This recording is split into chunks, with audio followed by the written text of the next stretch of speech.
Sir मेरा नाम मुकेश पाल सिंह है और मैं आपका धन्यवाद करना चाहता हूं कि हम शोषण पीड़ित और जो वंचित थे सरकार से पीड़ित बैठे हैं यहाँ पे 27 तारीख से आप खबर दिखाने आते रहे हैं बीच बीच। और सर सबसे बड़ी बात तो है नेशनल मीडिया पता नहीं बिक चुकी है क्या है और हमारे पास फूटी कौड़ी नहीं है क्योंकि दिखाने नहीं आ रहे हैं हमारे तो इतनी बड़ी गंभीर विषय है, इतना बड़ा गंभीर विषय है। 27 तारीख से कंटिन्यू बैठे हैं। 27 तारीख से जब हम बैठे थे तो हम बैठे थे सैलरी के लिए अपना दैनिक भत्ता जो, उसी दौरान हमें डिस्चार्ज कर दिया गया। ऑल सिविल डिफेंस जो कॉल आउट ड्यूटी पे आपकी क्या मांगे है सिविल डिफेंस वालों की? सर हमारी जो मुख्य मांगे हैं, अगर दिल्ली सरकार ने हमें जब लगाया था 8-10 साल पहले एक्ट के द्वारा लगाया था सिविल डिफेंस एक्ट, तब उन्हें नहीं दिखा वो एक्ट में गलतियाँ क्या हैं। अगर इस तरह से किसी के फ्यूचर को बर्बाद किया जाएगा, किसी की जीविका को नष्ट किया जाएगा तो कैसे सहन शक्ति कोई कर सकता है बताओ सर। अब हमारी मुख्य मांग ये है, अगर उनसे गलती हुई है तो हमें रोजगार फिर से सुनिश्चित किया जाए 60 साल तक, क्योंकि पढ़े लिखे युवा बेरोजगार किया है सरकार ने, उनकी जिंदगी से खिलवाड़ किया है सरकार ने, तो उनको तुरंत ही यथाशीघ्र हमें सेवा से सुनिश्चित किया जाए 60 साल तक। और मूलभूत सुविधा जो वंचित रहते थे, पैर कट जाता है, कोई साथी शहीद हो जाता है तो उसका परिवार रोड पे आ जाता है। लगभग कितने जवान क्या नाम है मृत्यु हो चुकी है अभी तक? सर लगभग दर्जन भर हमारे जवान जो सदस्य मृत्यु को प्राप्त हो चुके हैं। जब से सैलरी का मुद्दा था तब से अब तक। कितने दिनों से आप क्या नाम है यहाँ पे धरने पर बैठे हो सिविल डिफेंस के जो सभी जवान हैं? आज सर कंटिन्यू जो लगातार अनिश्चितकाल धरना चल रहा है, 37वां दिन हो गया है। जब से 6 महीने से ही धरना प्रदर्शन कर रहे हैं। वैसे तो सरकार इस तरह से बेरोजगारी फैला रखी है, दिल्ली सरकार और केंद्र सरकार ये दोनों चलाती है, जिम्मेदार दोनों हैं। ये पता नहीं आतंकवादी बनाना चाह रहे हैं, क्या बनाना चाह रहे हैं। और जबकि हम इतनी गरिमा को समझते हैं वर्दी का, शासन प्रशासन के साथ मिलकर काम करने वाले, हम कंधे से कंधा मिलाने वाले, एक हम विशेष नागरिक का दर्जा दिया जाता है हमें, आम नागरिक नहीं है हम। सर आप क्या कहना चाहते हो सिविल डिफेंस के बारे में? सिविल डिफेंस के बारे में ये कहना चाहूँगा क्योंकि इसने हमेशा सेवा दी है। देश के ऊपर जब भी आपदा आई है ये सिविल डिफेंस 7 बार तत्पर खड़ी रहती है, अपनी जान की परवाह ना करते हुए, चाहे वो मार्शल है चाहे वो निष्काम सेवा करता है। क्योंकि सिविल डिफेंस ने अपनी देश से बढ़ के कोई चीज़ सेवा नहीं मानी। देश के अंदर क्या चल रहा है ये तो सरकारें बताती हैं। सचिवालय पर दिल्ली के जो सिविल डिफेंस के वॉलंटियर हैं, जिस 40 विभागों में लगाए थे मैंने, वो आज सारे निकाल दिए हैं और वो सचिवालय पर धरने पर बैठे हैं। इनको शर्म क्या आती है? अगर इनके ऊपर राजनीतिक दबाव है तो हमारे बीच में आए। इनके निगम पार्षद 134 हैं, उनमें से अभी तक एक नहीं आया। इनके विधायक हैं 68, उनमें से भी एक नहीं आया अभी तक। आम आदमी पार्टी के कोई नेताजी आपके पास आया ही नहीं अभी तक। उन्होंने पूछा ही नहीं है कि आपके लोगों के अंदर कैसे चूल्हा चल रहा है, क्योंकि हम बहुत मध्य वर्ग से आते हैं सभी लोग। हमारे यहाँ दवाई, दूध और घर का राशन ये सब बंद हो गया है। कगार ऐसे हालात कर दिए इन्होंने कि हम लोग है ना बेसहारा कर दिया है, रोड पर ला के छोड़ दिया। हम किसके जाके रोएं? क्योंकि दिल्ली सरकार हमारी है, केंद्र सरकार हमारी, हम वोट नहीं देते क्या इनको? ये हमारी नहीं सुनेंगे तो किसकी सुनेंगे? और आने वाले समय में आपकी क्या क्या मांगे हैं? अब हमारी सरकार से एक ही मांग है, जल्द से जल्द हम लोगों को रोजगार पे भेजा जाए, चाहे किसी विभाग में रोजगार दे।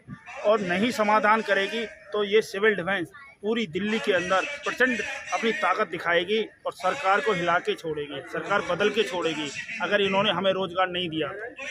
जय हिंद, जय भारत। हाँ सर आप क्या कहना चाहते हो? सर मैं तो ये कहना चाहूँगा कि जो केजरीवाल जी हैं जो दूसरे राज्यों में जाकर प्रचार जो कर रहे हैं ना कि हमने दिल्ली में रोजगार दिया है, आज हमारे देश के अंदर दिल्ली के अंदर रोजगार छीन लिया गया हमसे।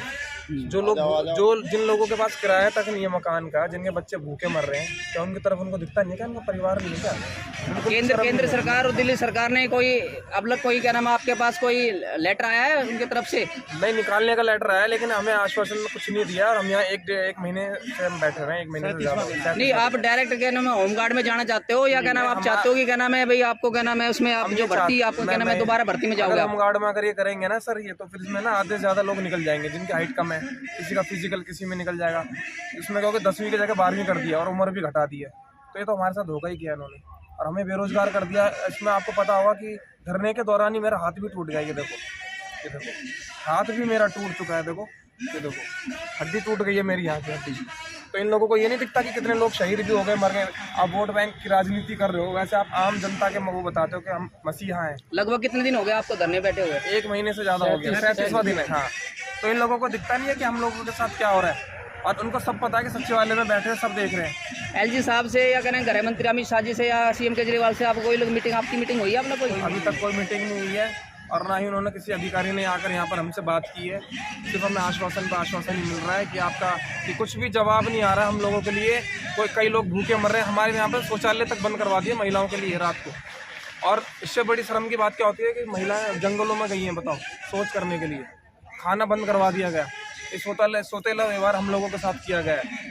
वोट बैंक के लिए हम याद आते हैं, अगर दूसरे राज्यों में जाकर प्रचार करते हो तो शर्म तो कर लो। अगर आपकी बार इन्होंने हमारा कुछ नहीं सोचा ना सर, तो इलेक्शन आएंगे ना तो हम इनको सबक सिखा के रहेंगे। पूरी दिल्ली में हर जगह प्रचार करेंगे, जहाँ भी जाएंगे वोट मांगने, कि इनको ना वोट दें। बस हमारे तरफ तो देखें, हमारा तो परिवार है, क्या हमारा परिवार, हमारे बच्चे नहीं है, स्कूल के बच्चों की फीस नहीं जाती क्या, ये बताइए। इसके अलावा कोई और कहना में कोई रोजगार आपके पास नहीं है जी, क्योंकि इसमें 8 साल खराब कर दिया तो हमारी उम्र तो वही निकल गई, उम्र भी निकल गई। और जो एक्सपीरियंस था, अगर हम कहीं और ड्यूटी करते तो हमें वहाँ पर सेट तो हो जाते कहीं ना कहीं।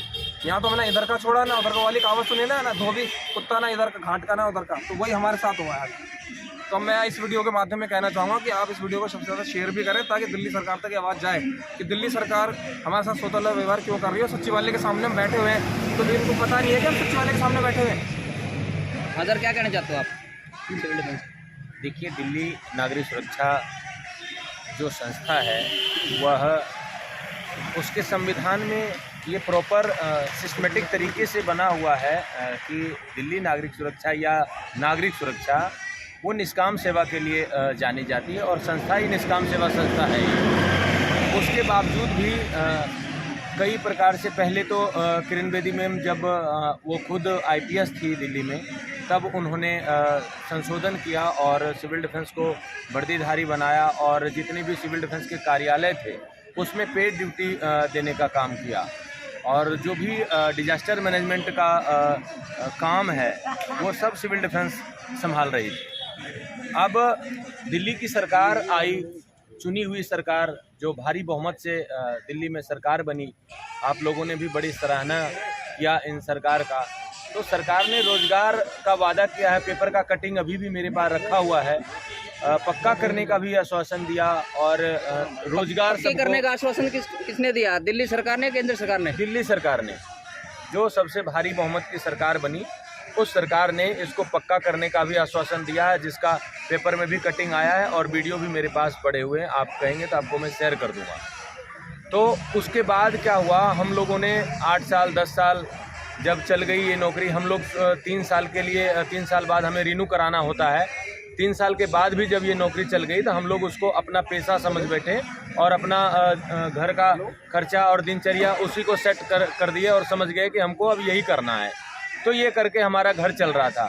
अचानक 31 तारीख को इन्होंने एक नोटिफिकेशन जारी किया, जिसमें यह लिखा हुआ है कि दिल्ली सिविल डिफेंस एक निष्काम सेवा संस्था है, और ये आपदा में काम करने के लिए बनी हुई है। तो सिविल डिफेंस आपदा में काम करेगी, पेड ड्यूटी नहीं कर सकती है, जिसके वजह से दिल्ली के 40 सिविल डिफेंस और होमगार्ड को दैनिक भत्ता मिलता है, सैलरी नहीं मिलती, लेकिन निष्काम सेवा तो दोनों है, सिविल डिफेंस भी और होमगार्ड भी। तो आप क्या कहना चाहते हो? दैनिक भत्ता भी तय किया गया है, हमारे संविधान में दैनिक भत्ता भी नहीं थी, उनको उनमेम SOP बना के इसको तय किया गया और दैनिक भत्ता दिया गया। और दैनिक भत्ता दिया जब उन लोगों की तरफ से दिया गया तब भी 1968 एक्ट था, और आज उन्होंने 1968 एक्ट के माध्यम से हम लोगों को बेरोजगार किया है, तब भी वही 1968 एक्ट में तो संशोधन सरकार कर सकती है। तो कहना मैं सरकार से आप क्या मांगे हैं? सरकार तो बड़े बड़े संशोधन कर सकती है, तो आपके कहना मैं एक्ट में संशोधन कर सकते हैं, होमगार्ड और सिविल डिफेंस के एक्ट में?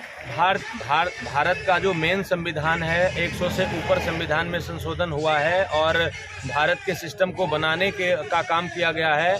तो हम इन सभी से विनम्र निवेदन करेंगे कि सिविल डिफेंस को जिंदा रखने का काम करें, सिविल डिफेंस को सुचारू रूप से चलाने के लिए आप इसके संविधान में एक छोटा सा संशोधन करें, और सभी का रोजी रोटी जो गया है उसको दोबारा वापस देने का काम करें, और उसमें संशोधन करें, और सभी सरकार की जिम्मेदारी है बैठ के इस पे बात करें, और हम सबको वापस रोजी रोटी देने का काम करें। नमस्कार, आप देख रहे थे